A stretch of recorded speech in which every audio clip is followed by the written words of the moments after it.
The more the mind relates to meaning, the more open it becomes.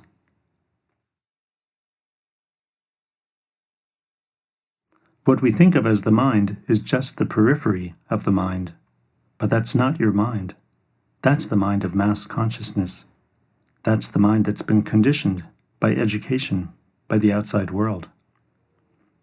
We need to free ourselves from our identification with the peripheral mind. Thinking is very important for our life, but we don't think. Instead, we're satisfied with having thoughts. We don't want to look into things for ourselves. We'd prefer to find a book or a person to tell us. And we take what we read or hear as truth, without looking to see if it's really so.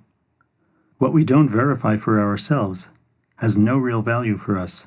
Something may be truth, but it's not truth for you, unless you verify it for yourself.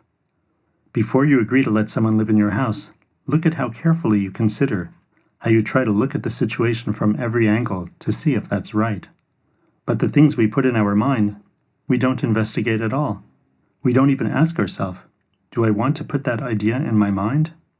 Instead, we identify with all the information we've accumulated, which isn't really ours. And through that identification, we lose ourself instead of finding ourself. If you can bring your understanding to your mind becomes, with the support of your feelings, a mind that has love for understanding. That mind is a tool that can serve you. Our life has 3 stages. In the first stage of life, we begin as a cell, which soon becomes this incredible human form. Within this form, there is an essence given to us by existence. In this first stage of life, which lasts a few years, this essence, the reality of ourself, grows.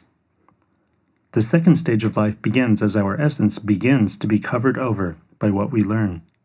We learn by education and imitation. What we acquire this way forms our personality. We learn how to get along with people and how to earn money to buy the things we want. In the second stage of life, you could become the best at something. You could become rich, famous, admired by everyone. In short, in the second stage, you have a chance to get the best that outer life offers.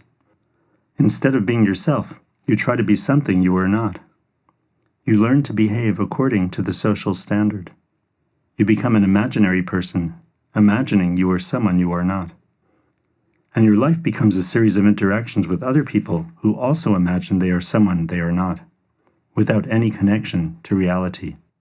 The third stage of life is for those who aren't satisfied with what life offers. They experience an inner emptiness, even if they are outwardly successful.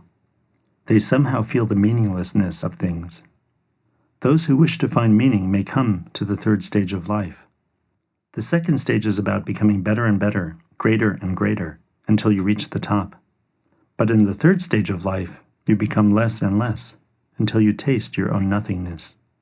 The great teachers and prophets taught about the third stage of life. Their teachings weren't to help us become more successful and accumulate more.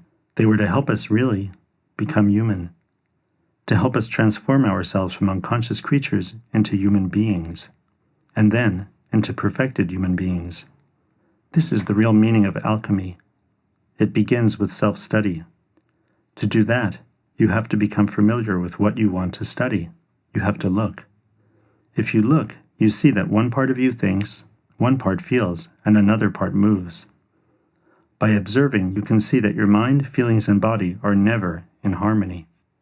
You think one way, but you feel another way, and what you do is often something different than what you think or feel. The process of seeing gives you self-knowledge. You don't only think you are like that, you know it, because you've seen it for yourself. When you have self-knowledge, your direction becomes clear. Bring body and mind together, and keep them together until your feelings join in. Then, instead of being automatic and mechanical, you have more ability to choose how you manifest. You have being participation in your activity, and all of the 9 principles of harmony manifest in your activity.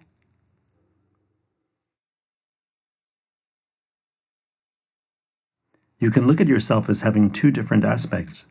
One is what you've acquired from your education, from the media, from the events of life.